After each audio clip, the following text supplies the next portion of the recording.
তারা যে সুপারিশগুলো দিচ্ছেন, আমরা যে কথাগুলো বলছি, এটা পারস্পরিক যদি আস্থার সৃষ্টি না করতো তাহলে অন্যরকম ছিল, কিন্তু বারবার সভায় যেহেতু বসা হচ্ছে বোঝাই যাচ্ছে যে একটা আস্থার সৃষ্টি করেছে। আর নির্বাচনে যাওয়ার জন্য যে কথাটা বলা হচ্ছে, আমরাও বারবার বলছি নির্বাচনে যাব, এটা তো যেতেই হবে আমাদেরকে, এটা তো আমাদের কাজ। একই সাথে তাদের পক্ষ থেকে সংস্কারের জন্য কিন্তু সমর্থন দেয়া হচ্ছে। এখন তাদের পক্ষ থেকে কখনো কখনো বলা হচ্ছে একটা সময় দিয়ে দেওয়ার জন্য, সেই সময়টার ব্যাপারে আসলে আমরা অবস্থান নিতে পারছি না, এই জন্য যে আমরা সংস্কার প্রস্তাব কি আসবে, সংস্কার করতে কতটুকু সময় লাগবে, এটা না জেনে তো নির্বাচনের সময়টা বলে দেওয়া যাচ্ছে না। বারবারই বলা হচ্ছে যত দ্রুত সম্ভব দিয়ে দেওয়া হবে। এখানে আরো দুটো কথা একটু বলার দরকার, যেটা আমরা আজকে আলোচনা করেছি। একটা হচ্ছে এই যে কিছু হলেই একটা উত্তেজনা ছড়িয়ে পড়ে, এটা নিয়ে আজকে আমরা কথা বলেছি যে সবকিছুই তো আলাপ আলোচনার মাধ্যমেই শেষ পর্যন্ত শেষ হয়। তাহলে প্রথমেই রাজপথটাকে বেছে না নিয়ে সরকারের সাথে আলাপ আলোচনা করলে মানুষের মনে যে একটা আশা, ওই আশার জায়গাটা আর সংকুচিত হবে না। আমরা আজকে ছাত্র সমাজ নিয়ে কথা বলেছি, এই যে শিক্ষার্থীদের এত বড় আত্মত্যাগের বিপরীতে, এত বড় আত্মত্যাগকে ভিত্তি করেই তো আমরা আসলে এখানে দাঁড়িয়ে আছি।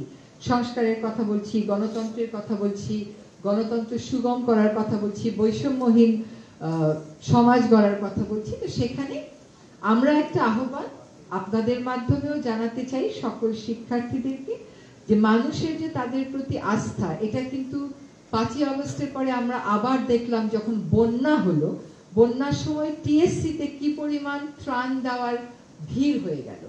মানুষ একটা বড় আস্থার জায়গা খুঁজে পেয়েছে। ছোট ছোট বিরোধ নিয়ে এমন কিছু করা উচিত না যেটা আসলে আমাদের জাতীয় স্বার্থকে সমুন্নত রাখার যে লড়াইয়ে আমরা সকলে সামিল হয়েছি, সেটা কোনোভাবেই প্রশ্নবিদ্ধ হতে পারে। শিক্ষার্থীদের উপর এই জাতি যে আস্থা রেখেছে, যে ভরসাটা রেখেছে, এই ভরসাটা যেন অক্ষুণ্ণ থাকে, এটা যেন আরো বাড়ে, আরো সুদৃঢ় হয়। সেজন্য যে কোনো বিরোধ, যে কোনো সমস্যার সমাধান সরকারের সাথে আলোচনার মাধ্যমেই যেন সকলে করেন, শিক্ষার্থী সহ, সেটা আমরা আপনাদের মাধ্যমে একটা আহ্বান জানাচ্ছি। আরেকটা কথা হচ্ছে যে আমরা বারবার এটা রিটারেট করেছি যে আমরা যে সম্প্রীতির কথা বলি এই দেশে, এই সম্প্রীতিটা সত্যিকার অর্থে আমরা মূল্যবোধ হিসেবে ধারণ করি। এই সমাজ সবসময় এটা মূল্যবোধ হিসেবে ধারণ করেছে।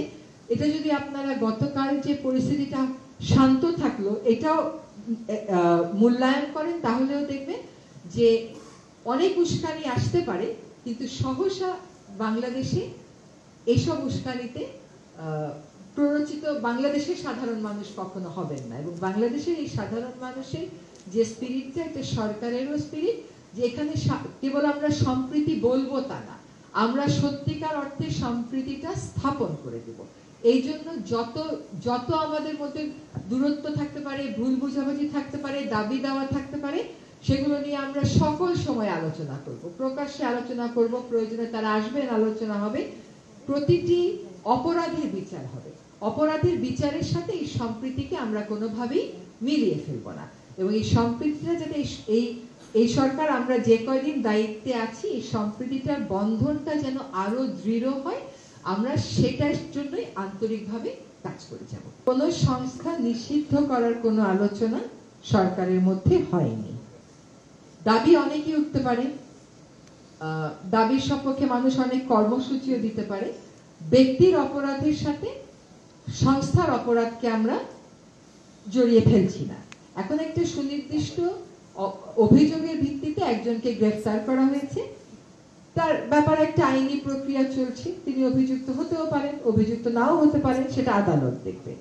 আর আজকেও দেখলাম পত্রিকাতে যে ইসকনের পক্ষ থেকে একটা সম্মেলন করে বলা হয়েছে যে তাদের সাথে যাকে গ্রেফতার করা হয়েছে তার কোনো সম্পর্ক নেই।